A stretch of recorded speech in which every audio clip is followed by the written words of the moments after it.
দিন আর রাত মিলিয়ে কত ঘন্টা? জোরে বলেন। 24 ঘন্টা। 2 ঘন্টা সারা দিনের মধ্যে গোসল করে কেটে গেল, সারা দিন 3 বার খেতে 2 ঘন্টা চলে গেল, তাহলে বাকি আছে কত ঘন্টা? 20 ঘন্টা। 6 ঘন্টা ঘুমালো, কত ঘন্টা বাকি আছে? 14 ঘন্টা। এবার 8 ঘন্টা ডিউটি করলো, 8 ঘন্টা ডিউটি করলো, এখনো বাকি আছে 8 থেকে 7 ঘন্টা, এখনো সময় বাকি আছে। এবার বান্দা ঘুমালো 6 ঘন্টা, এখনো হাতে বাকি আছে 4 ঘন্টা। এই 4 ঘন্টার সময় খাওয়া, ঘুম, গোসল, ইনকাম সব বাদ দিয়ে 3 থেকে 4 ঘন্টার সময় ফ্রি থাকে। একটা মানুষ দিনে 3 বার খেতে ধরুন 2 ঘন্টা সময় লাগলো, গোসলে 2 ঘন্টা সময় লাগলো, 6 ঘন্টা ঘুমালো, 8 ঘন্টা ডিউটি করলো, এখনো 4 ঘন্টা সময় হাতে বাকি আছে। যে আল্লাহ পাক এত সময় মূল্যবান দিল, এবার বলুন ফজর থেকে ইশা পর্যন্ত 5 বার নামাজ পড়তে মিনিমাম কতক্ষণ সময় লাগে? ফজরে 20 মিনিট, জোহরে 20 মিনিট, আসরে 10 মিনিট, মাগরিবে 20 মিনিট, কত হলো? 1 ঘন্টা 10 মিনিট। এশায় লাগলো আরো 20 মিনিট, তাহলে কত হলো? কথা বলেন, চুপচাপ বসে আছে। কত হলো? 1.5 ঘন্টা হলো। ওযু করতে আরো আধ ঘন্টা লাগলো, কত হলো? 2 ঘন্টা। 24 ঘন্টার মধ্যে 8 ঘন্টা ডিউটি হলো, 6 ঘন্টা ঘুম হলো, 3 ঘন্টা খাওয়া হলো, 2 ঘন্টা গোসল হলো। সবকিছু হওয়ার পরে বান্দার 2 ঘন্টা সময় যারা মসজিদে দিতে পারলো না, আল্লাহর জন্য দিতে পারলো না, মরণের সময় মৌলবি চেপে কলেমা পড়াবে, ও কলেমা বার হবে না। কাদের মুখে কলেমা আসবে না, কাদের তওবা কবুল হবে না, বলবো। কোরআন শোনাচ্ছে, ওয়ালাইসাতিত তাওবাতু লিল্লাযিনা ইয়ামালুনাস সাইয়্যাত হাত্তা ইযা হাদারা আহাদাহুমুল মাউতু তাকালা ইন্নী তুবতুল আনা ওয়ালাল্লাযিনা ইয়ামুতুনা ওয়া হুম কুফফার উলাইকা আ'তাদনা লাহুম আযাবান আলীমা। সূরা নিসা 4 নম্বর পারা 17, 4 নম্বর পারা 19 নম্বর পৃষ্ঠা 12 নম্বর লাইনের একদম 18 নম্বর আয়াত সূরা নিসা। আল্লাহ বলছেন, ওয়ালাইসাতিত তাওবা, তার জন্য কোন তওবা আমি আল্লাহ কবুল করব না। ওই ব্যক্তির তওবা আমি আল্লাহ কখনো গ্রহণ করব না। কোন ব্যক্তির তওবা? ওয়ালাইসাতিত তাওবাতু লিল্লাযিনা ইয়ামালুনাস সাইয়্যাত, যারা বয়স দাড়ি পেকে গেছে, চুল পেকে গেছে, এখনো লটারির টিকিট কাটার নেশা ছাড়েনি, 60 বছর বয়স হয়ে গেছে, এখনো চায়ের দোকানে বসে বসে চা খায় আর মেয়েদের দিকে ইতিমের মতো তাকিয়ে আছে, এখনো মসজিদটা চিনতে পারলো না। 50 বছর বয়স হয়ে গেছে, এখনো জমি চাষ করে, কিন্তু মসজিদে নামাজের সময় হয় না। বাড়ির কাছে জলসা দিয়ে শালির হাত ধরে ঘরের মধ্যে এখনো ঘুরে দেখে আসুন, প্রত্যেকটা ঘরে 18, 20টা, 22, 25টা করে কুটুম এসেছে। তাদের আত্মীয় স্বজনের খেদমত করতে করতে, তাদের মেহমানদারি করতে করতে জলসা শেষ। এবার সবার শেষে দোয়া হচ্ছে, জলসা শেষে রব্বানা যালামনা, ছুটে এসে বলছে আখেরি মোনাজাতে শরীক হ। বললে কেন? বললে এবার দোয়া দেবে। কি দেবে বলো? দোয়া দেবে। কে দোয়া দেবে? বলে হুজুর দোয়া করবে। আমাদের সবার জন্য দোয়া হচ্ছে। ওরে হারামখোর, ফজরের নামাজ যার কাজা, মাগরিবের নামাজ কাজা, ঈশার নামাজ কাজা, গ্রামে জলসা দিয়ে সন্ধ্যা থেকে মৌলবি চিল্লে গলার নলি ছিঁড়ে গেল, যে মালটা আসলো না। শেষে এসে রব্বানা যালামনা, অমন যালামনা এ কোনো কাজ। জোরে বলেন। বলে হুজুর এটা আপনি কি আমাদের চাপিয়ে বলছেন না? দলিল প্রমাণ আছে, সব দলিল একটা একটা করে বার করব, পর্চা দেব, রেকর্ড দেব, মানবেন ইনশাআল্লাহ। কোরআন শোনাচ্ছে, ওয়ালাইসাতিত তাওবাতু লিল্লাযিনা ইয়ামালুনাস সাইয়্যাত, ওই ব্যক্তির জন্য কোনো তওবা নাই, কোন ব্যক্তির জন্য তওবা নাই, কার তওবাটা কবুল হবে না?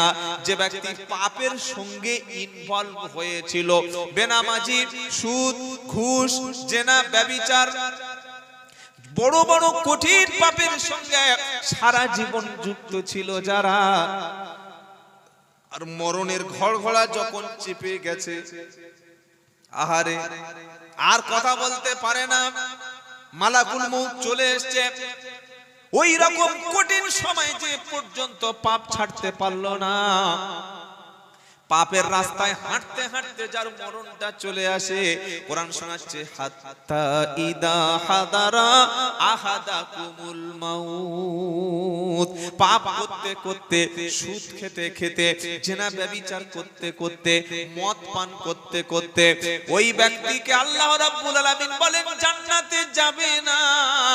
যারা মাতাল অবস্থায়, নেশা অবস্থায় জীবনটা কাটিয়ে দিয়েছে, বাপ মার অবাধ্য সন্তান, স্বামীর অবাধ্য স্ত্রী, এই তিনজন জান্নাতে যাবে না। যারা মাতাল, সারা জীবন মাতলামি করে গেছে, আর 2 নম্বর বাপ মার অবাধ্য সন্তান, 3 নম্বর স্বামীর অবাধ্য স্ত্রী, যারা জান্নাতে তাদের যাওয়া হচ্ছে না। এরকম সময় যদি মালাকুল মউত চলে আসে, বান্দা বলছে ক্বালা ইন্নী তুবতুল আনা, আল্লাহ এখন তওবা করছি, আস্তাগফিরুল্লাহ আস্তাগফিরুল্লাহ, কলেমা পড়ছি। 8 জন 10 জন মৌলবি মিলে এই রকম সুদখোর মাতাল লোকের পাশে কলেমা পড়ালো, মুখ থেকে কলেমা উচ্চারণ আর হচ্ছে না। সকলে বলছে আরে বাপটা মরে গেল, কি কষ্ট হচ্ছে। ফেরেশতা বলছে চিল্লাস না, চুপ কর, যতই কাঁদিস না কেন, এখন চাপ দিয়ে কলেমা বলানো হবে না। বললে হুজুর কলেমা আর তওবা কাদের মুখ থেকে বার হবে? দিনের মধ্যে যারা মসজিদে গেছে, যাব মসজিদ ইনশাআল্লাহ, ইনশাআল্লাহ বলেন, আওয়াজ নাই সব বলেন না ইনশাআল্লাহ। 5 বারের মধ্যে 2 বার অন্তত হাজিরা দেব।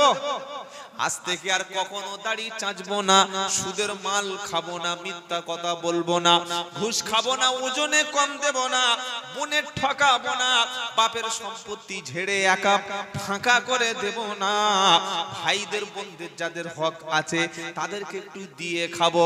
তা না হলে মরণের সময় মালাকুল মউত যখন চলে আসবে, যতই বড় আস্তাগফিরুল্লাহ, যতই বড় লা ইলাহা ইল্লাল্লাহ, ওরে কলেমা নসিব ওই সময় আর হবে না। কারণ কলেমা নসিব হবে তাদের ঈমান নিয়ে মরবে যারা, আর ঈমানদারের মরণের সময় আল্লাহর ফেরেশতা এসে তাকে সালাম জানাবে। জোরে বলো সুবহানাল্লাহ। কোরআন শোনাচ্ছে আল্লাযীনা তাতাওয়াফাহুমুল মালাইকাতু তাইয়্যিবিন সালামুন আলাইকুম উদখুলুল জান্নাতা বিমা কুনতুম তা'মালুন। সূরা নাহাল 14 নম্বর পারা 10 নম্বর লাইন 32 নম্বর আয়াত। আল্লাহ পাক শোনাচ্ছে যাদের ঈমান আছে, যারা পবিত্র, যাদের পাক, নামাজিরা পাক না নাপাক তাড়াতাড়ি বলেন। নামাজিরা কি ভাই? নামাজিরা পাক, গোসল করে, ওযু করে, মিসওয়াক করে, পেশাব করে পানি নেয়, সুদ খায় না, জেনা করে না, ব্যভিচার করে না, চুরি করে না, 2 নম্বরই করে না, চিটিংবাজি করে না, এরা ঈমানদার কোনদিন নাপাক থাকতে পারে না। কোরআন শোনাচ্ছে আল্লাযীনা তাতাওয়াফাহুমুল মালাইকাতু তাইয়্যিবিন, যাদের মরণটা হয় পবিত্র অবস্থায়। কি অবস্থায় বলেন? পবিত্র অবস্থায়। নাপাক অবস্থায় মরণ হলে ওর মুখে কলেমা আসবে না, ওর কলেমাতে কাজ হবে না, ও তওবা পড়ালে তওবা কবুল হবে না। কিন্তু ঈমানদার মুমিন ব্যক্তির কাছে, যার পবিত্র অবস্থায় রূহটা বার হবে, মালাকুল মউত এসে ঈমানদার মুমিন ব্যক্তির কাছে সর্বপ্রথম সালাম দেবে। জোরে বলো সুবহানাল্লাহ। মত কো সালাম পাবে, জোরে বলো। দুনিয়ায় মদ করে সালাম কেউ দেয়, দুনিয়ায় সুদ করে কেউ সালাম দেয়, দুনিয়ায় হারাম করে সালাম কেউ দেয়, কিন্তু আপনি নামাজ পড়েন, ঈমান আছে, পবিত্র অবস্থায় যদি এরকম কোন মুসলমান রাস্তা থেকে যায়, ছোট থেকে বড়, বাচ্চা থেকে ধেড়ো, সকলে কমপক্ষে সামনে দেখা হলে আসসালামু আলাইকুম, এটা অন্তত ঈমানদার মুমিনদেরকে বলে কি বলে না?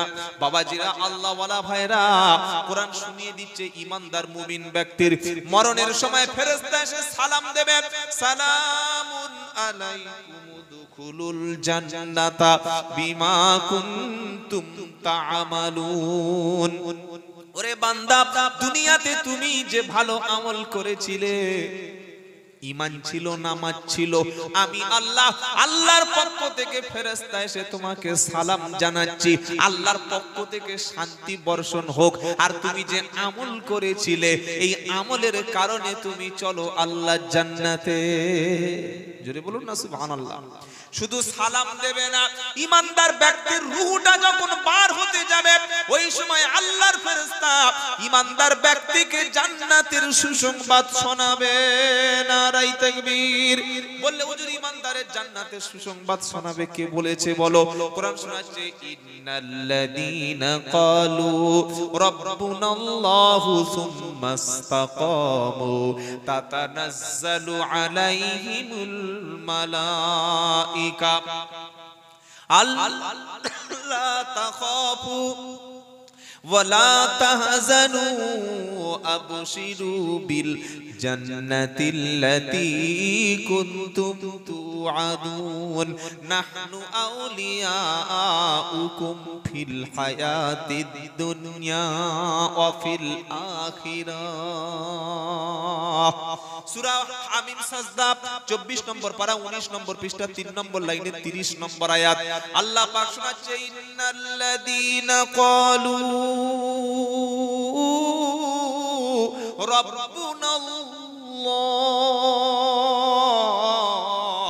যারা বলে আল্লাহ আমাদের রব। আমাদের রবকে, আমাদের রবকে আল্লাহ আমার রব, ওই রবি আমার সব।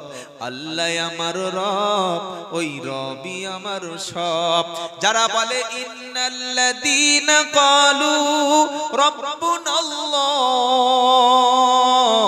যারা বলে আল্লাহ আমাদের রব, আমরা বলি না কথা মনে হচ্ছে বুঝতে পারছেন কার সামনে বক্তব্য করছি।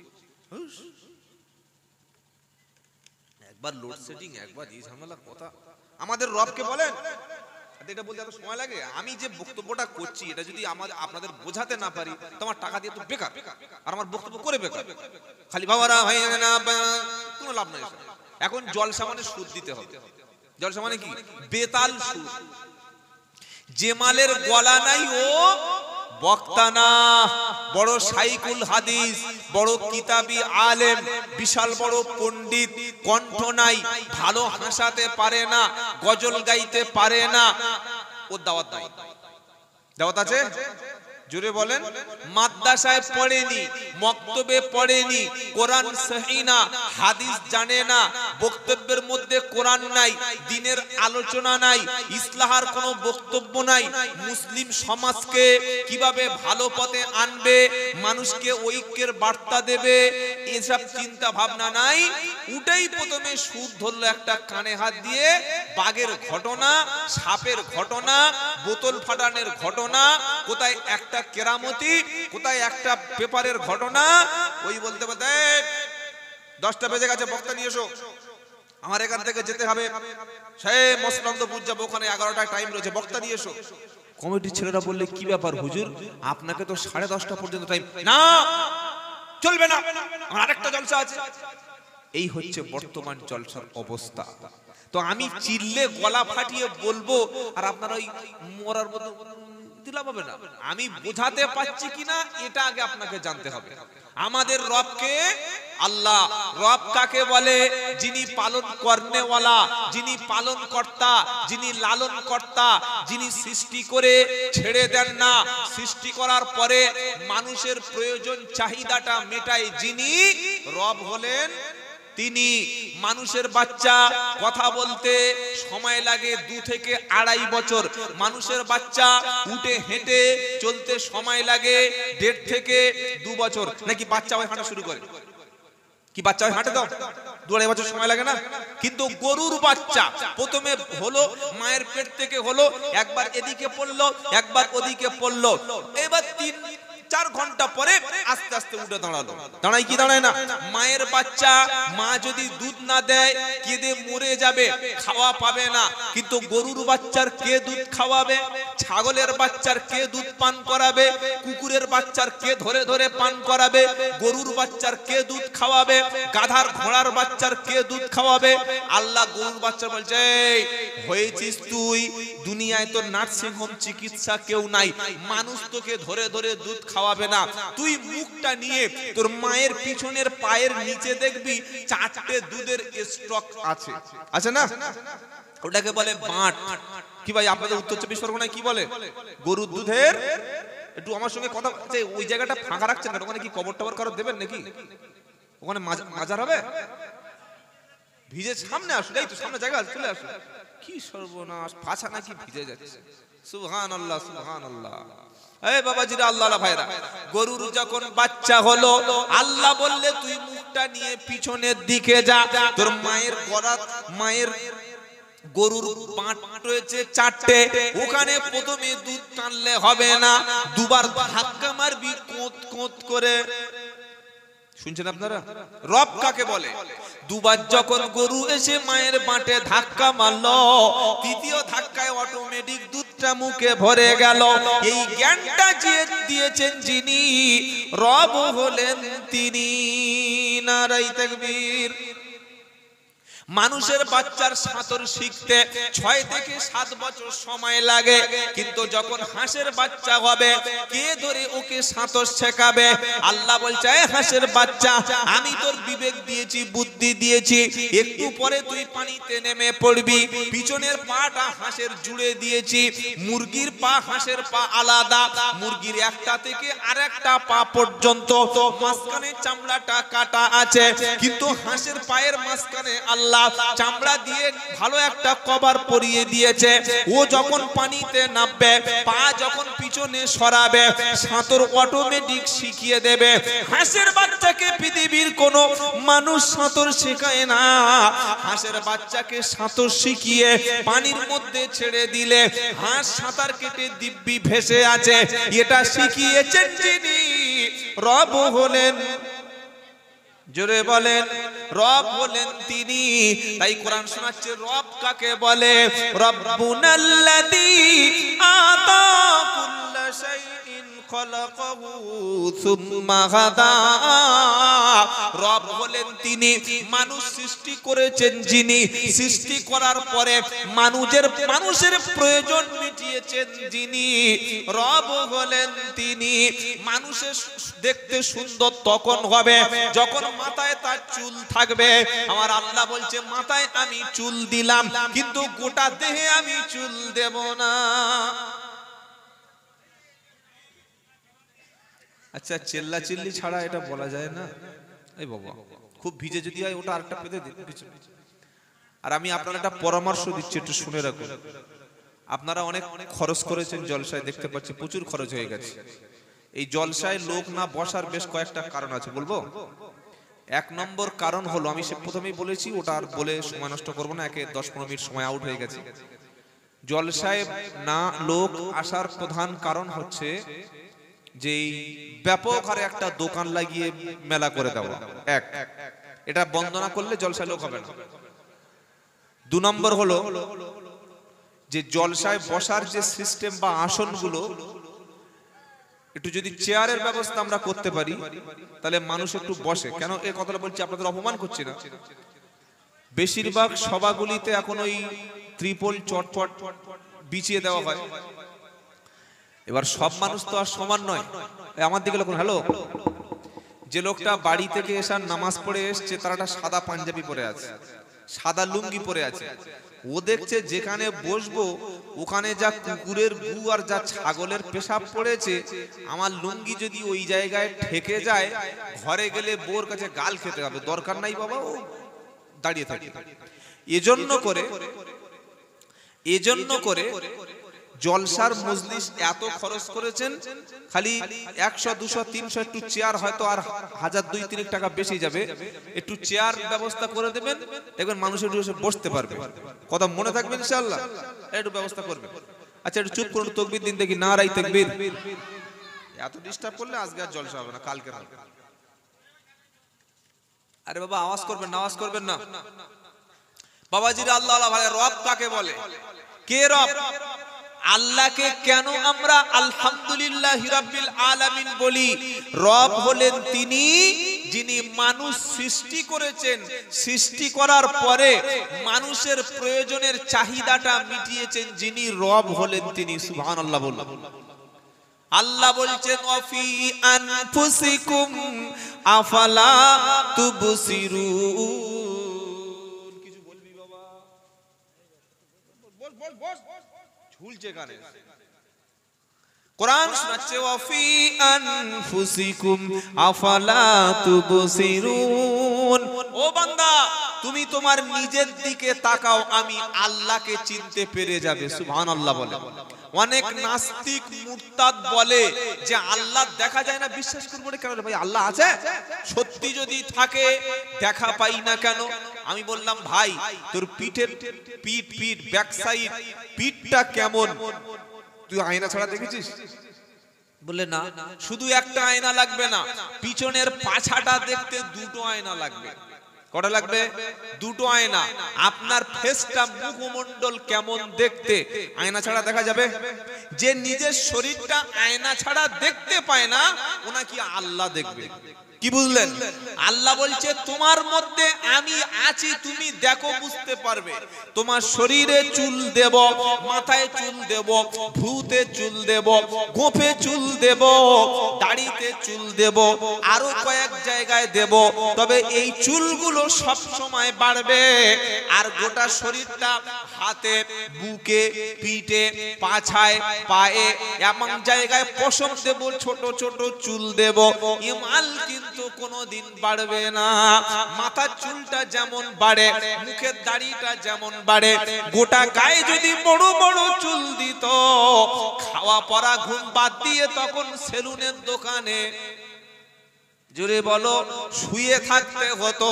বললে সেলুন ভাই জামাটা খুলেছি, পিঠটা চেঁচে দে, পেটটা ভালো করে ফিনিশ করে দে, পায়ের পাছাটা ভালো করে ক্লিয়ার করে দে। আমার আল্লাহ বলছে সৃষ্টিকর্তা আমি, তোমার দেখতে সুন্দর লাগবে। মাথায় আমি চুল দিলাম, গোঁফে চুল দিলাম, দাড়িতে দিলাম। নারী আর পুরুষ চিনবেন কি করে? দাড়ি আর গোঁফ আছে যার, পুরুষ হলো সে। আর এটাকে ক্লিন শেভ করে গিয়েছে যে, সে নারী না পুরুষ? জোরে বলুন, নারী না পুরুষ? ছোট্ট একটা বাচ্চা আছে, 4 বছর বয়স, রাত্রে বেলা দুধ খাবে, মায়ের কাছে কাঁদছে। একদিকে মা, একদিকে বাপ। যখন বাপের বুকে হাত দিয়েছে, মায়ের বাপের মুখটা পুরো প্লেন সমান। আবার মায়ের মুখে যখন হাত দিয়েছে, সেও দেখছে স্লিপ মারছে, ভাবছে দুধটা কোথায় পাবো। ও যখন হাতটা দিয়েছে, বাপ বলছে হাত দিচ্ছে, হাত ধরা, দেখতে পাচ্ছেন তোর বাপ। এটা হচ্ছে লজ্জা আমাদের জন্য। পুরুষের পুরুষত্ব এটা বজায় থাকবে দাড়ি এবং গোঁফে। তাই এত বড় 7 হাত না হোক, রবীন্দ্রনাথ ঠাকুরের মতো 1.5 ফুট দাড়ি না হোক, আলেম ইমাম সাহেবের মতো এত বড় না হোক, মিনিমাম 1 মুষ্টি দাড়ি রাখা ওয়াজিব। 1 মুষ্টি দাড়ি রাখা ওয়াজিব। রাখবো ইনশাআল্লাহ। ইনশাআল্লাহ বলেন। মরে গেলে তো আর টুপি কবরে যাবে না, পাঞ্জাবি যাবে না, লুঙ্গি যাবে না, তাসবি যাবে না, কিচ্ছু যাবে না। বিশ্ব নবীর সুন্নাত এবং নবীর হুকুম, ওয়াফুল্লুহা, তোমরা দাড়িটাকে ছেড়ে দাও, দাড়ি লম্বা করো। আমার আল্লাহওয়ালা ভাইরা, আমি আজকে রাতে যদি আমার মৃত্যু হয়, আমি দাড়ি নিয়ে যেন কবরে যেতে পারি। আল্লাহ তৌফিক দান, সকলে বলুন আল্লাহুম্মা আমিন। আবার কিছু কিছু লোক দাড়ি রাখে আর গোঁফও রাখে। কি বলছি কথা বুঝতে পারছেন না? দাড়ি আছে, গোঁফও আছে, গোঁফের সাইজ একদম এখান থেকে এই পর্যন্ত এসে পড়েছে। ও হাসছে না কাঁদছে, মালছে না, আর উপায় নাই। এটা সুন্নাতের খেলাফ। ইসলাম কি বলছে? মুশরিক তাদের বিরোধিতা করো। মুশরিক চিনবেন কিভাবে? তাদের গোঁফ থাকবে, দাড়ি থাকবে না। মুসলমান চিনবো কিভাবে? গোঁফ ছোট হবে, দাড়িটা বড় হবে। মনে থাকবে? 30 বছর মসজিদ কমিটির সেক্রেটারি জুমার দিন দাড়ি শেভ করছে, 40 বছর মসজিদের মুতাআল্লি এখনো মাথায় টুপি দিয়ে পথ চলতে পারে না, 10 বছর জলসায় দিচ্ছে। হ্যালো ভাই, তুমি কি বলছো? আমি ক্যাশিয়ার, বিশাল বড় ক্যাশিয়ার, বুকে ব্যাস পরিয়ে মাল পাশে বসে আছে। ক্যাশিয়ার তো দাড়িটা বলছে দাড়ি রাখি রমজান মাসে, আবার ঈদের পরে বউ বললে কেটে দি। দেখেছো কি মাল? রমজান মাসে রাখে আর ঈদের পরে বউ বললে কেটে দেয়। তওবা করুন, আজ থেকে আমরা দাড়িটা ছেড়ে দেব, দাড়ি রাখবো ইনশাআল্লাহ বলে। তাহলে রব কাকে বলে? যিনি সৃষ্টি করে মানুষের প্রয়োজন মেটায়, তিনি কি? রব। তো যারা আল্লাহকে রব বলে মেনে নিয়েছে, কোরআন শোনাচ্ছে ইন্নাল্লাযীনা ক্বালু রাব্বুনাল্লাহ, যারা আল্লাহকে রব বলে মেনেছে, সুম্মাস্তাকামু তাতানাজ্জালু আলাইহিমুল মালাইকা, আল্লাহকে যারা রব বলে মেনেছে আর মরণ পর্যন্ত আল্লাহকে রব বলে স্বীকার করে নিয়ে এই কথার উপরে যারা ইস্তিকামাত থেকেছে, আল্লাহকে রব বলে যারা মানবে, ওরা ছেলের বিয়ে দেওয়ার সময় মেয়ের বাপের গলায় বাঁশ চাপাবে। জোরে বলো। আল্লাহকে যারা রব বলে মানবে, ওরা ছেলের বিয়ে দেওয়ার সময় 2 লাখ টাকার ফোন দাবি করবে। করবে? জোরে বলো। আল্লাহকে রব বলে যারা মানবে, ওরা একটা জমি 4 বার কি নকল দলিল তুলে বেচে খাবে। আল্লাহকে যারা রব বলে মারবে, বাপের জমিটা বাপ মারা যাওয়ার পরে বোনের অংশ কখনো তারা ফাঁকি দেবে। আল্লাহকে রব বলে যারা মানবে, বন্ধনের অফিসারের কাছে বিবির হাসি মুখে চেহারাকে তারা কখনো পাঠিয়ে দেবে। আল্লাহকে যারা রব বলে মেনেছে, ওরা নামাজ ছাড়বে না, কোরআন ছাড়বে না, ইসলাম ছাড়বে না, দ্বীনের উপরে থাকবে। আর কোরআন শোনাচ্ছে এই ব্যক্তি সম্পর্কে আল্লাহ বলছেন আল ইন্নাল্লাযীনা ক্বালু রাব্বুনাল্লাহু সুম্মাস্তাকামু তাতানাজ্জালু আলাইহিমুল মালাইকা, নিশ্চয়ই যারা আল্লাহকে রব বলে মেনেছে আর এই কথার উপরে যারা জমেছিল, আমি আল্লাহ তাদের শোনাচ্ছি তাতানাজ্জালু আলাইহিমুল মালাইকা, ওদের মরণের সময় আমার পক্ষ থেকে আল্লাহকে রব বলে মেনে নেওয়া ব্যক্তির কাছে ফেরেশতা নাজিল হবে। জোরে হবে না?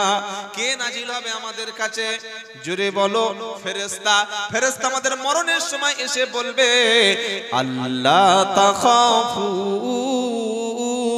ওয়ালা তাহজানু, এই ইমানদার ভয় পেও না, চিন্তা করো না, ওয়া উবশিরু বিল জান্নাতিল্লাতী কুনতুম তুআদুন, আল্লাহ তোমাদের যে জান্নাতের ওয়াদা করেছিল, তোমরা ঈমান এনেছো আর আল্লাহর পথে অবিচল ছিলে, দ্বীনের পথে ইসলামের উপরে তুমি অবিচল ছিলে, তাই আমি ফেরেশতা শুনিয়ে দিচ্ছি, তোমাদের জান্নাতের সুসংবাদ শুনিয়ে দিলাম। মানে দায়িত্বটা অনেক বেশি। বেটা ছেলেরা তো বিভিন্ন সভা সমিতিতে যায়, মেয়েদের তো যাওয়াই হয় না। তাদের সংসারে অনেক চাপ থাকে, কাজ থাকে, তাদের বসার ব্যবস্থা করবেন, এটা খুব ভালো জিনিস, কিন্তু সেটা হয়নি। সামনে বছর থেকে সেটা চেষ্টা করবেন। যারা ঘুরছেন কমিটি, সে ভলেন্টিয়ার গুলো কই? যারা বুকে ব্যাজ মেরে ঘুরছিল, সে মালগুলো কোথায় গেল? কমিটির ছেলেরা, বুকে ব্যাজওয়ালা ছেলেগুলো কোথায় গেল? তোমরা গিয়ে ডেকে ডেকে ধরে এনে ভিতরে বসিয়ে দাও। আর যারা না আসবে একটু ভালো আদর করে বাড়িতে পাঠিয়ে দাও। কি আর করা যাবে বলুন? দেখ একবার তাকবীর দিন দেখি, নারায়ে তাকবীর, নারায়ে তাকবীর। আলহামদুলিল্লাহি রাব্বিল আলামিন, ওয়াসসালাতু ওয়াসসালামু আলা রাসূলিহিল কারীম। আউযু বিল্লাহি মিনাশ শাইতানির রাজীম। বিসমিল্লাহির রহমানির রহিম। রব্বানা আতিনা ফিদ দুনিয়া হাসানা ওয়া ফিল আখিরাতি হাসানাতাও ওয়া কিনা আযাবান নার। ইন্নাল্লাহা ওয়া মালাইকাতাহু ইউসাল্লুনা আলান নবী ইয়া আইয়ুহাল্লাযীনা আমানু সাল্লু আলাইহি ওয়া সাল্লিমু তাসলিমা। দরুদ শরীফ আল্লাহুম্মা সাল্লি আলা। আরেকটু বাড়ানো যাবে? ওয়া আলা আলি।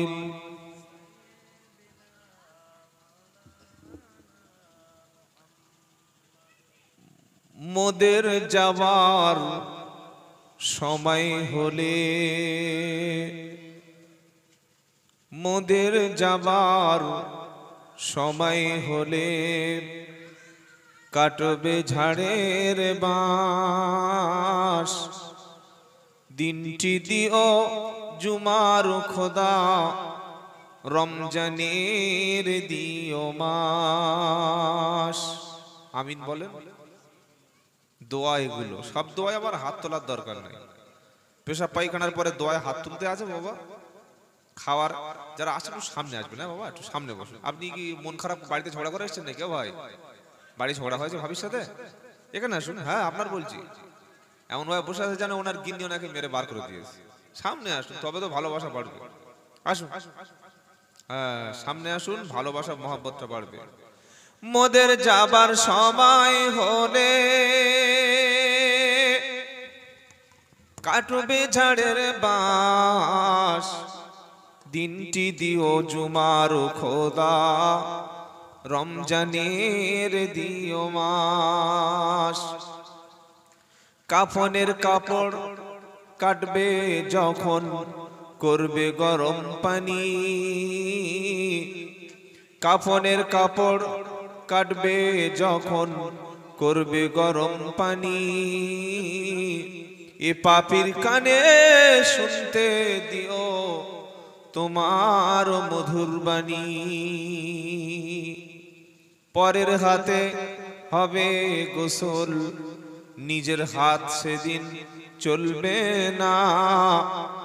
পরের হাতে হবে গোসল, নিজের হাত। ভাই আর একটু বাড়ানো যাবে না? একটু বাড়ানো, খুব কষ্ট হচ্ছে। পরের হাতে হবে গোসল, নিজের হাত সেদিন চলবে না। বলবে সবাই আমার কথা, শুধু আমি কথা বলবো না। আল্লাহুম্মা সাল্লি আলা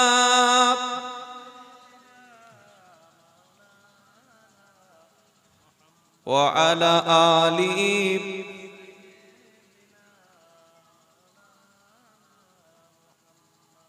একটু জিকির করুন। লা ইলাহা ইল্লাল্লাহ, লা ইলাহা ইল্লাল্লাহ, লা ইলাহা।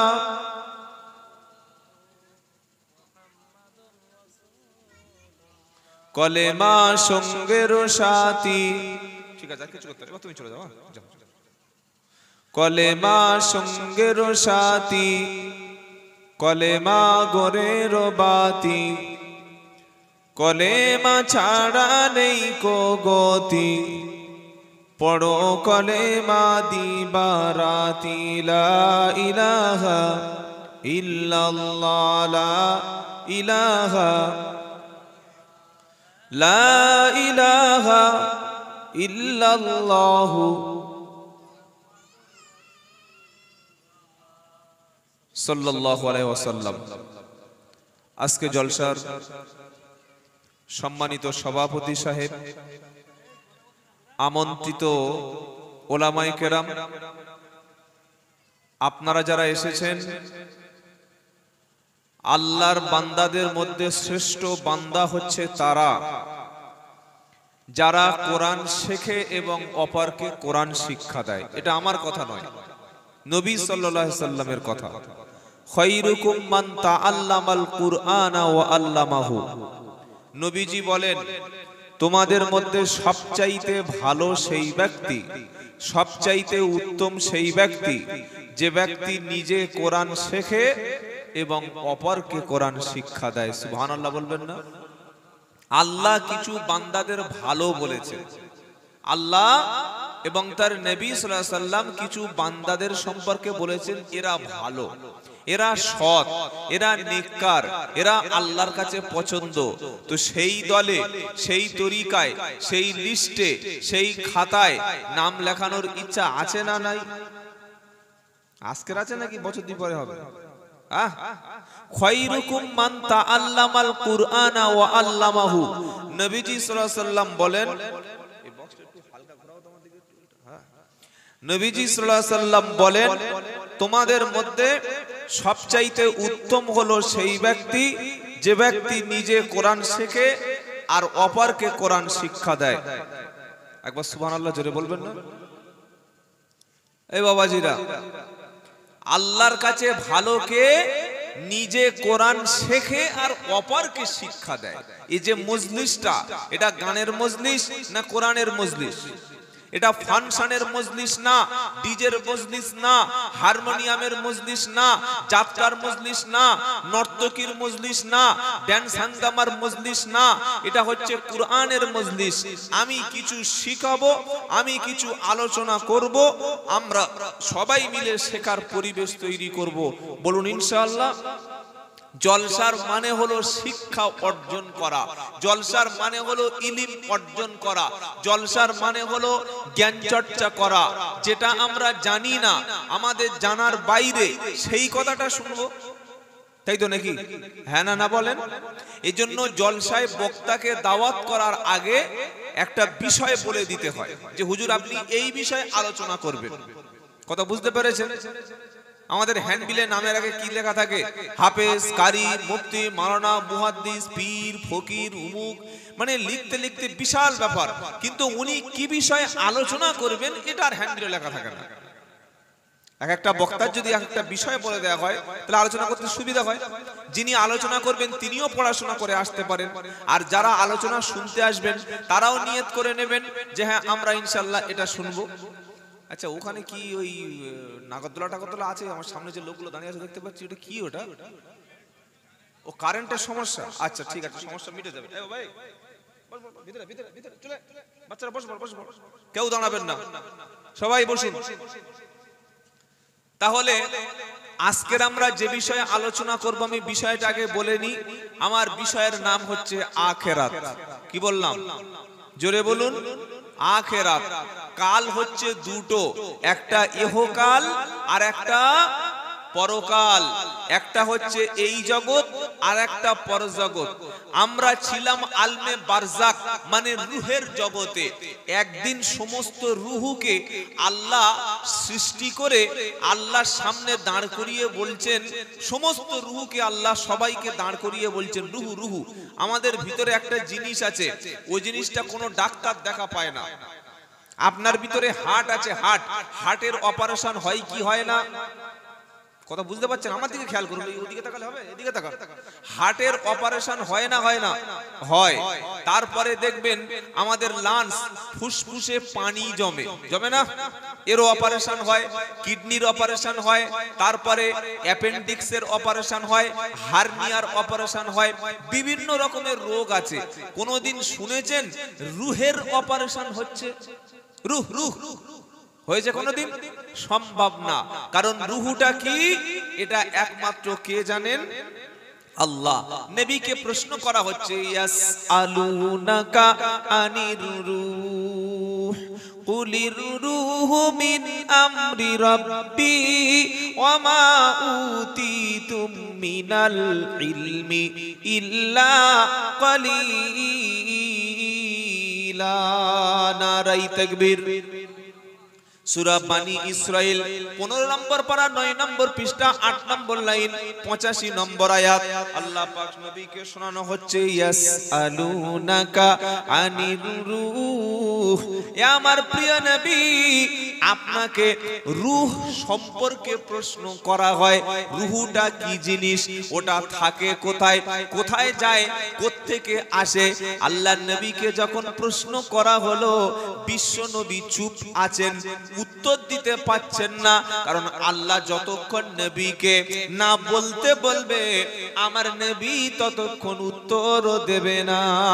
আল্লাহ দেখলেন নবীকে কয়েকজন মিলে প্রশ্ন করছে, নবী রূহটা কি জিনিস, ওটা কোথায় থাকে, ওটা কোথায় যায়, এই সম্পর্কে প্রশ্ন করলো। আমার আল্লাহ বললেন, জিবরাইল বিশ্ব নবী হাবিব সাল্লাল্লাহু, বলেন সাল্লাল্লাহু আলাইহি সাল্লাম, নবীর নাম যখন শুনবেন দরুদ পড়বেন। মনে থাকবে, মনে থাকবে বাবা। আমরা অনেকে মনে করি যে আল্লাহুম্মা সাল্লি আলা, এইটা দরুদ, অনেকে মনে করে হ্যাঁ এটা দরুদ, আমি এটাকে অদরুদ বলছি না। আবার অনেকে মনে করে যে এইটা যদি না পড়ে সে দরুদ শরীফ পড়ে না। কিন্তু আমি যে মুহাম্মদ বলছি, সঙ্গে সঙ্গে সাল্লাল্লাহু আলাইহি সাল্লাম বললাম, এটাও দরুদ। তবে নামাজের মধ্যে মুহাম্মদ বললে দরুদ পড়তে হয় না। বললে সে কি ধরনের, আপনি কি উল্টোপাল্টা কথা বলছেন? যেমন দরুদ শরীফ নামাজে আছে না নাই? আল্লাহুম্মা সাল্লি আলা মুহাম্মাদ ওয়া আলা আলি মুহাম্মাদ কামা সাল্লাইতা আলা ইব্রাহিম ওয়া আলা আলি ইব্রাহিম ইন্নাকা হামিদুম মাজিদ। এখানে মুহাম্মদ শব্দ নামাজের মধ্যে দরুদের মধ্যে আছে, ওখানে কিন্তু সাল্লাল্লাহু আলাইহি ওয়াসাল্লাম বলতে হয় না। বলতে হয়? কথা বুঝতে পারছেন বাবা? বুঝতে পারলে আমার লাভ, শুনে লাভ নাই, বুঝতে হবে। আল্লাহুম্মা সাল্লি আলা মুহাম্মাদ, নামাজে যে দরুদ পড়ি বসে বসে না, ওই দরুদে মুহাম্মদ বললে সাল্লাল্লাহু আলাইহি ওয়াসাল্লাম বলতে হয় কি? জোরে বলেন, বলতে হয় না। কোরআনের মধ্যে 4 জায়গায় মুহাম্মদ শব্দ আছে। সূরা আল ইমরানের 144 নম্বর আয়াত, সূরা আহজাবের 40 নম্বর আয়াত, সূরা ফাতাহ 29 নম্বর আয়াত, সূরা মুহাম্মাদের 6 নম্বর আয়াত। আপনি যদি কখনো কোরআন পড়েন, গোটা কোরআন খতম করেন, গোটা কোরআন তেলাওয়াত করেন, তো কোরআনের মধ্যে 4 জায়গায় দেখবেন আল্লাহর নবীর নাম জলজল জলজল করছে। 4টে নাম্বার বলে দিলাম, বাড়িতে গিয়ে মিলিয়ে দেখে নেবেন। এই কোরআন পড়তে গিয়ে যখন মুহাম্মদ শব্দ আসবে, এখানে সাল্লাল্লাহু আলাইহি সাল্লাম পড়ার বিধান, জোরে বলেন, নাই। কোরআনের মধ্যে নামাজের মধ্যে মুহাম্মদ শব্দ উচ্চারণ করলে ওখানে দরুদ পড়তে হয় না, পড়া নিষেধ, পড়ার সিস্টেম নাই। কিন্তু এছাড়া কোরআনের মজলিসে, জিকিরের মজলিসে, জলসার মজলিসে বসে আছেন, চায়ের দোকানে আছেন, পানের দোকানে আছেন, বিড়ির দোকানে আছেন, বসে বসে শুনছেন, হাঁটছেন, খাচ্ছেন, ঘুমাচ্ছেন, এ সমস্ত দুনিয়ার কোনো কাজের ক্ষেত্রে মুহাম্মদ নাম শুনলে আপনি বলবেন সাল্লাল্লাহু। কথা মনে থাকবে? মনে থাকবে ইনশাআল্লাহ? নাকি চা খাচ্ছে আর মুহাম্মদ বলেই যাচ্ছে, ও চা খেয়ে যাচ্ছে, কোনো সাল্লাল্লাহু আলাইহি সাল্লাম বলে না। এটা যেন আমাদের না হয়। আর আমাদের বক্তাদের একটা ধান্দাবাজি কেস আছে, বলবো কি ধান্দাবাজি কেসটা কি?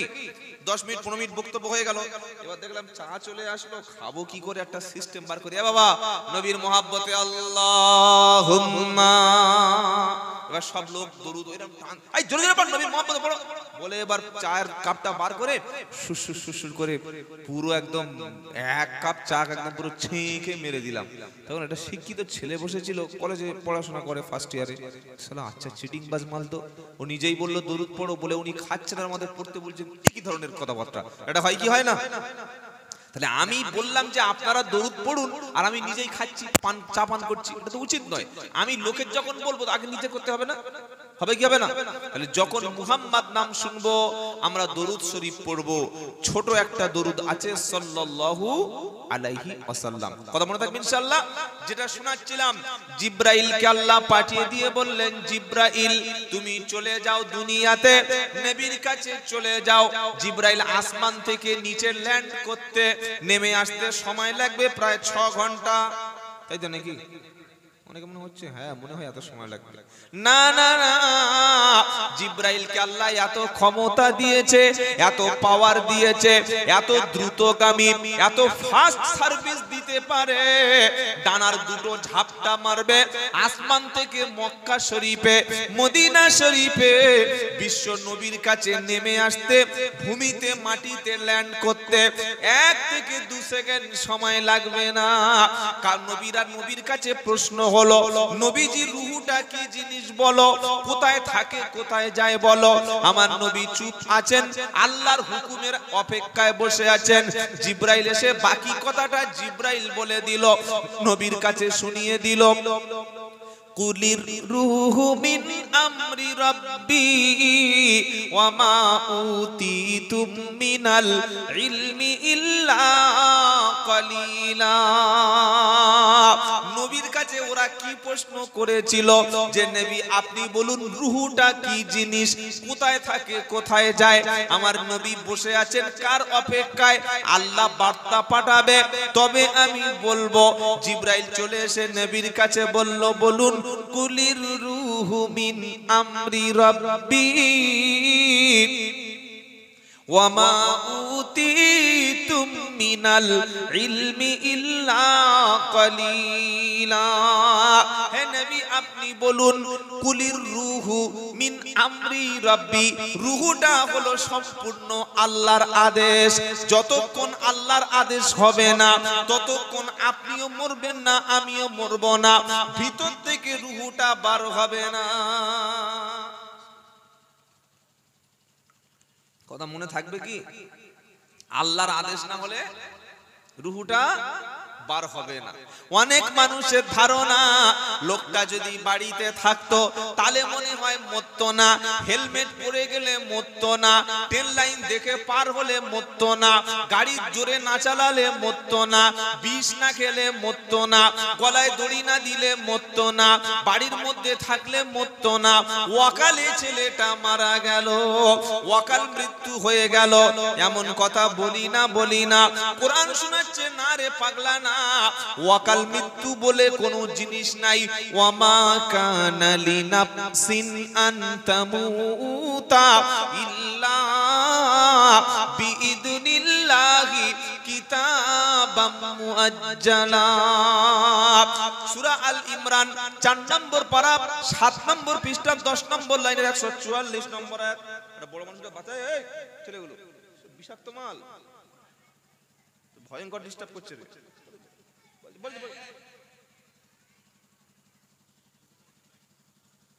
আল্লাহ পাক শোনাচ্ছে ওয়ামা কানা লিনাফসিন আন তামুতা ইল্লা বিইذনিল্লাহি কিতাবাম মুআজ্জালা। আল্লাহর নির্দেশ ছাড়া, আল্লাহর হুকুম ছাড়া, নির্ধারিত হুকুম ছাড়া, আল্লাহর অনুমতি ছাড়া পৃথিবীর কোনো প্রাণী কখনো মরে না। কথা মনে থাকবে ইনশাআল্লাহ, জোরে বলে। অনেকে প্রশ্ন করবে হুজুর তাহলে যে মালটা বউয়ের সঙ্গে ঝগড়া করে গালে বিষ ঢেলে উপারে গেল, আপনার কাছে বিষ বলেন না কি বলেন, নাকি অন্য কিছু বলেন, তেল টেল বলেন? বিষ তো হ্যাঁ, সেই ইঁদুর মারা বিষ হোক আর অন্য ওইসব যা আছে ওইসব মাল যা খেয়ে লোক উপারে যায়। কি বুঝলেন? বউয়ের সঙ্গে ঝগড়া করে বিষের কুটো দেখাচ্ছে আর বলছে মরজি না, এবার দেব শেষ করে। বউ বলছে তুমি মরো, টাকায় 4টে সাথে একটা ফ্রি।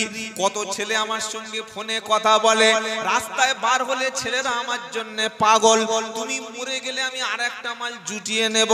এখনকার মেয়েদের ভাষায় এমন হয় না, হয় না? বলো না, বলো না। আগেকার লোকের বউগুলো অনেক ভালো, যারা চাচা বাপ বসে আছে। কি বুঝলেন? আর এখনকার মেয়েরাও সর্বনাশ, ঝগড়া করলে মুখের উপরে উঠে আজান দিচ্ছে সব মেয়েরা। কি ভাষা! বলছে তুমি মরো না, তুমি মরলে 4টে আছে টাকায়, আর একটা 1 টাকায় 4টে আবার ফ্রি। কত সব জোগাড় করে নেবো। এ বাবাজিরা, আল্লাহরা ভাইরা, যাদের স্বামী মারা গেছে ওই মেয়েদের জিজ্ঞাসা করে দেখো কি কঠিন পরিস্থিতিতে আছে বাবাজিরা, আল্লাহওয়ালা ভাইরা। তাহলে যে ছেলেটা বিষ খেলো, যে ছেলেটা তার গার্লফ্রেন্ডের সঙ্গে ঝগড়া করে গলায় দড়ি দিয়ে ঝুলে মরে গেল, চাকরি না পেয়ে পানিতে ঝাঁপ দিয়ে মারা গেল, আল্লাহ তাহলে বলছে গলায় দড়ি দেয়া তুই ঝুলে পড়। আল্লাহ বলেছে? জুড়ে বলেন। আল্লাহ বলেছে, আল্লাহ তোমাকে সঠিক রাস্তা দেখিয়েছে। তুমি যখন নিজের জীবনটা শেষ করবে, তুমি যখন আত্মহত্যা করবে বলে সিদ্ধান্ত করেছো, আল্লাহ বলছে জ্ঞান দিয়েছি, বিবেক দিয়েছি, বুদ্ধি দিয়েছি, তুমি যখন আত্মহত্যা করার রাস্তা ধরবে, আমি আল্লাহ কিন্তু তোমাকে সেই রাস্তায় নিয়ে যাব। এই কারেন্টে হাত দিলে কি হয়? ঘুম লাগে, তাই তো নাকি? কারেন্টে হাত দিলে মরে যাবে। কেউ যদি বলে আমি পীর সাহেব, আমি পিজ্জাদা, আমি মুফতি সাহেবের ছেলে, কোন দিকে হাত দেবো হয়ে পাচ্ছে, লাইনটা কই গো? কি গো? আমি আমির সাহেবের ছেলে, আমি ইমাম সাহেবের ছেলে, আমার ঈমান অনেক বেশি, কিংবা আমি হাফেজ, আমি মাওলানা, আমি তাহাজ্জুদের নামাজ কাজা করি না, আমি হজ করেছি 3 বার, আমি পীর সাহেবের মুরিদ, আমি কারেন্টে হাত দিলে মরবো না। কারণ বলবে ঠিক আছে, আয় দেখি তোর কত ক্ষমতা, তোর কেরামতি দেখবো, কত বড় মুফতি সাহেব, মাওলানা সাহেব, হাজী সাহেব, গাজী সাহেব, পীর সাহেব। একবার 11,000 ভোল্টেজে একটা বড় মই দিয়ে সিঁড়ি দিয়ে তুলে হাত দিক দেখি, কারেন্ট কোন পীর মুরিদ ফকির চেনে? জেনে বলো, চেনে? যে ইনি মুফতি সাহেব, মাওলানা সাহেব, ঠিক আছে এর ঝাটকা দেব না, শট মারবো না, এর মরণ হবে না, কারেন্ট ওসব কিছু চেনে না। তো আল্লাহ বলছে আমি আল্লাহ তোমাকে আত্মহত্যা করতে নিষেধ করেছি। ওয়ালা তাকতুলু আনফুসাকুম, সূরা নিসা 5 নম্বর পারা 2 নম্বর পৃষ্ঠা 1 নম্বর লাইন 29 নম্বর আয়াত। আল্লাহ বলছে তোমরা সুইসাইড করো না, আত্মহত্যা করো না, গলায় দড়ি দিও না, বিষ খেও না, স্বামী স্ত্রী ঝগড়া করে গায়ে তেল দিয়ে ঘরের মধ্যে ছিটকি তুলে দুজনে পুড়ে মরে গেল। কোরআন বলছে এটা করো না। যারা সুইসাইড করবে, আত্মহত্যা করবে, তাদের ঠিকানা হলো জাহান্নাম। বললে হুজুর জানাজার নামাজ পড়বো কিনা? জানাজায় একবার কেন 5000 বার পড়িয়ে দাও, কিন্তু আল্লাহ তার জন্য ঠিক করে রেখেছে জাহান্নাম। কথা মনে থাকবে ইনশাআল্লাহ বাবাজিরা, আল্লাহওয়ালা ভাইরা, জ্ঞানী জনেরা, শুধু মানুষরা, আল্লাহর নির্ধারিত সময়ের আগে কেউ কখনো মরবে না। তাই যে সময়টা আল্লাহ আমার জন্য ঠিক করে রেখেছে, অতদিন আমাকে বাঁচতে হবে। দেখেছেন না, হসপিটালে গিয়ে দেখবেন অনেক লোক গোড় খাচ্ছে, চিকিৎসা করাচ্ছে, এখানে হলো না পিজিতে, পিজিতে হলো না নীলরতনে, ওখানে হলো না চলে গেল ভেলোরে, ভেলোরে হলো না লন্ডনে চলে গেল। সব জায়গা থেকে লাখ লাখ টাকা খরচ করে বাড়িতে 5 বছর পড়ে আছে, বিছানায় পেশাব করে, পায়খানা করে, তাও মরে না। বুড়িটা বলছে, বাড়ির বউরা বলছে আমার শ্বশুরটা এখনো মরে না, এত বয়স হয়ে গেল, আর কত পায়খানা পরিষ্কার করব, আর কত পেশাবের লুঙ্গি ধুইব, খাওয়ালে পিছন থেকে বার হয়ে যায়। বৌমা দোয়া করছে আল্লাহ বুড়োটা তুলে নাও, গন্ধে বারান্দায় টিকতে পাচ্ছি না। আল্লাহ বললে আমি যদি ওর ভাগ্যে 5 বছর বিছানায় শুইয়ে পেশাব করানো লিখে রাখি, ও অতদিন পর্যন্ত বিছানায় শোবে, 1 সেকেন্ড আগ পর্যন্ত মরবে না। হয় কি হয় না? চুরি বলে। আবার অনেক জওয়ান ছেলে বিয়ে করে সবে ছোট্ট একটা বাচ্চা হয়েছে, নাম রেখেছে আয়ান, 2 বছরের বাচ্চার জন্মদিন। বউকে বলছে দাঁড়া, জন্মদিনের কেক কাটবো। বাজার থেকে ফুল কিনে এনে, ভালো বেলুন কিনে এনে ঘরে সাজিয়েছে, হ্যাপি বার্থডে টু ইউ বলবে। বাজারে, বাজারটার নাম কি? পাইকপাড়া, ওটা মোড়টা পাইকপাড়া, তো পাইকপাড়ার মোড়ে গেছে বাইকে করে, কেকের দোকানটা ওপারে, টাটকা মাল 275 টাকার কিনে সবে বাইকটা ঘুরিয়ে এপারে আসবে, 407 এসে পিছন থেকে দিয়েছে ঝেঁকে, স্পট ডেট। এবার কেক কাটবি, কোথায় কাট? বাড়ির মেয়েরা বলছে বললাম যেও না, অন্য লোক গেলে ভালো হতো, ও ঘরে থাকলে মনে হয় মরতো না। আল্লাহ বলছে না, ঘরে থাকুক আর যেখানে থাকুক, থাকো কুল ইন্নাল মাউতাল্লাযী তাফিরুনা মিনহু ফাইন্নাহু মুলাকীকুম সুম্মা তুরাদ্দুনা ইলা আলিমুল গায়ব। সূরা জুমা 28 নম্বর পারা 13 নম্বর পৃষ্ঠা 1 নম্বর লাইনের একদম 8 নম্বর আয়াত। আল্লাহ বলছেন নবী তুমি সবার সামনেটা খুলে খুলে বর্ণনা করে দাও কুল ইন্নাল মাউতাল্লাযী তাফিরুনা মিনহু। নবী তুমি বলো যে মৃত্যু থেকে তোমরা পালানোর চেষ্টা করছো, মরবো না রে মরবো না, এখনো মরণ হবে না, এখনো অনেক সময় বাকি আছে, যে মরণ থেকে তুমি পালানোর চেষ্টা করছো। তুমি থাকবে যেখানে মরণ খুঁজে নেবে, জোরে বলো, সেখানে তুমি যাবে যেখানে মরণ যাবে, মরণ যাবে সেখানে মরবে না বলে আইসিইউতে গেল, ভেন্টিলেশনে গেল, আইসিইউতে গিয়ে 24 ঘন্টা ডাক্তাররা পর্যবেক্ষণ করছে। এখনকার মরণ ভেন্টিলেশনে ছাড়া মরণ হয় না, জন্ম সিজার ছাড়া হবে না, আর মরণটা আইসিইউতে ছাড়া। কথা বুঝতে পেরেছেন? এখন আর ঘরে কেউ মরে নাকি? ঘরে হওয়ার কল নেই আর ঘরে মরার কল নেই। আজ থেকে 10 বছর আগে আমাদের বাচ্চাগুলো কোথায় হয়েছিল? ঘরে কাজ করতে করতে মায়ের পেটে যন্ত্রণা হচ্ছে, বাচ্চা দরজা বন্ধ করে কোন একজন মেয়ে এসে করে বাচ্চা কাঁদছে, বলে কি হয়েছে? এই সবেদ আলীর ছেলে হয়ে। কবে ছেলে হয়েছে? এই তো 5 মিনিট আগে। কোন ডাক্তার? বলে আরে ডাক্তার বাড়ির মেয়েরাই করে নিয়েছে। কি ভাই হয় কি হয় না?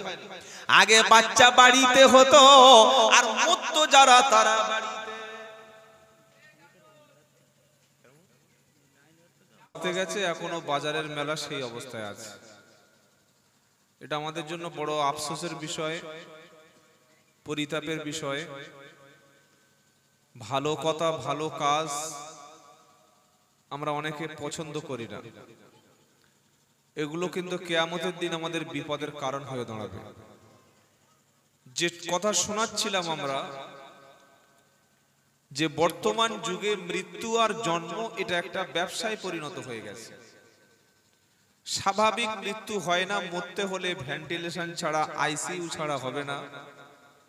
আর বাচ্চা জন্ম হতে গেলেও ও বাচ্চা বাড়িতে হওয়া অসম্ভব, সিজার করতেই হবে। জন্মটাও ব্যবসা, মৃত্যুটাও ব্যবসা। বাচ্চা জন্ম দেওয়ার সময় বাপের পকেট থেকে ভারী টাকা একটা খসাতে হবে, হবে কি হবে না?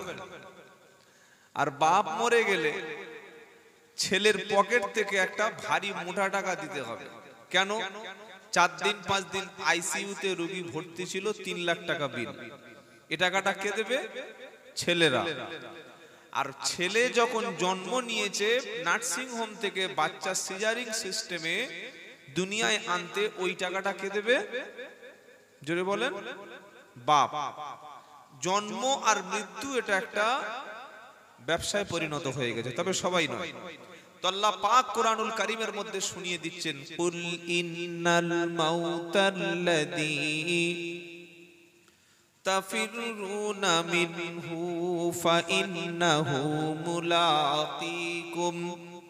যে মৃত্যু থেকে তুমি পালানোর চেষ্টা করছো, পালানোর কোনো রাস্তা থাকবে না। তুমি যেখানে থাকবে মরণ তোমাকে এসে দেখা করে নেবে। আইনামা তাকুনু ইদরিকুমুল মাউতু ওয়ালাউ কুনতুম ফি বুরুজিম মুশাইয়াদা। 5 নম্বর পারা সূরা নিসার 78 নম্বর আয়াতে আল্লাহ পাক শোনাচ্ছে, তুমি যদি আকাশের দিকে চলে যাও, বিশাল একটা দুর্গ তৈরি করো, বিশাল একটা সেফ রুম তৈরি করো। আমাদের গাড়ি আর নেতাদের গাড়ির পার্থক্য আছে। এমএলএ, এমপি, প্রধানমন্ত্রী, মুখ্যমন্ত্রী, তাদের গাড়িটা কিন্তু বুলেট প্রুফ গাড়ি। কি গাড়ি বলেন? Bullet proof. আমার গাড়িতে গুলি করলে গাড়ি 2 সেকেন্ডে উড়ে যাবে। আপনার 4 চাকায় গুলি করলে ওমাল টিকবে না, কিন্তু মুখ্যমন্ত্রী প্রধানমন্ত্রীর গাড়িতে গুলি করলে গাড়ির কোনো সমস্যা হবে না, কারণ গাড়িটা হলো বুলেট প্রুফ গাড়ি। কেন বুলেট প্রুফ গাড়ি? নেতার জীবনের দাম আছে, নেতা মরে গেলে সব শেষ, তাই বুলেট প্রুফ গাড়ি লাগবে। আল্লাহ পাক শুনিয়ে দিচ্ছে, তুমি যদি একটা বিশাল বড় রুম তৈরি করো, যে রুমটায় উপর থেকে বোম ফেললে ভিতরে ঢুকবে না, বাইরে থেকে AK-47 এ গুলি করলে রুমের ভিতর থেকে ভেদ হবে না, এই রুমের নাম হলো বুলেট প্রুফ রুম। কিন্তু আমি আল্লাহ বলছি, আইনামা তাকুনু ইদরিকুমুল মাউতু ওয়ালাউ কুনতুম ফি বুরুজিম মুশাইয়াদা।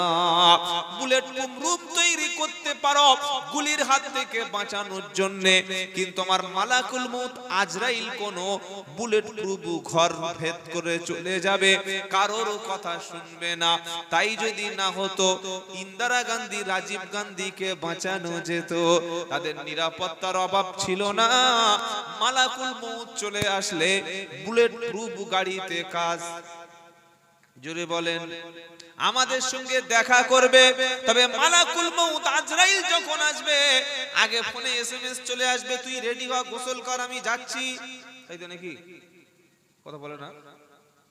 আজরাইল আসার একদিন আগে ফোনে মেসেজ আসে তো? আরে হ্যাঁ না বলছেন না কেন? ফোনে মেসেজ আসে না, পঞ্চায়েত থেকে চিঠি আসে যে ভাই রেডি হ, দাড়ি রাখ, নামাজ পড়, টুপি পর, পাঞ্জাবি পর, দেনা পাওনা মিটিয়ে নে, বাপের কাছে ভাইয়ের কাছে ক্ষমা চা, বউয়ের দেনমোহরটা দিয়ে দে, জমি জায়গার কেলেঙ্কারি সব মীমাংসা করে নে, কে কত টাকা পাবে বুঝিয়ে দে, সামনে বৃহস্পতিবার সকাল 10টায় যাচ্ছি। মেসেজ আসে? জোরে বলো, আসবে না, যে কোনো মুহূর্তে কাছে চলে আসবে। ওহুয়াল কাহিরু ফাওকা ইবাদিহি ওয়া ইউরসিলু আলাইকুম হাফাজা হাত্তা ইদা জা আহাদাকুমুল মাউতু তাওয়াফাতুহু রুসুলুনা ওয়া হুম লা ইউফাররিতুন। 7 পারা সূরা আনআমের 61 নম্বর আয়াতে 5 নম্বর লাইনেতে কোরআন শুনিয়ে দিচ্ছে, ওয়া হুয়াল কাহিরু ফাওকা ইবাদিহি ওয়া হুয়াল কাহিরু ফাওকা ইবাদিহি। ও বান্দা, তুমি ক্ষমতা দেখাচ্ছ, পাওয়ার দেখাচ্ছ, নেতাগিরি দেখাচ্ছ, আমি আল্লাহ তোমার উপরে সবচাইতে বেশি ক্ষমতাবান।